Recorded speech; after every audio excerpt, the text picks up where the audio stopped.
Со едноставно административно решение, производителите на возила ќе се спасат од високите казни за надминување на просечните емисии на јаглерод диоксид. Барем привремено, бидејќи наместо на годишно ниво, постигнувањето на целите треба да се разгледуваат на секои 3 години.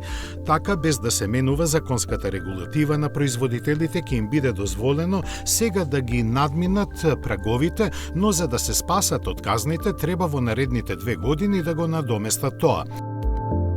Официјално ваквата одлука ќе биде донесена заради технички причини, иако никој не крие дека вистинската намера е на автомобилската индустрија да и се даде флексибилност која во моментов ја нема. Се очекува целата процедура околу тоа да биде завршена до крајот на месецов. За намалувањето на просечните емисии досега најмногу беа заслужни електричните возила.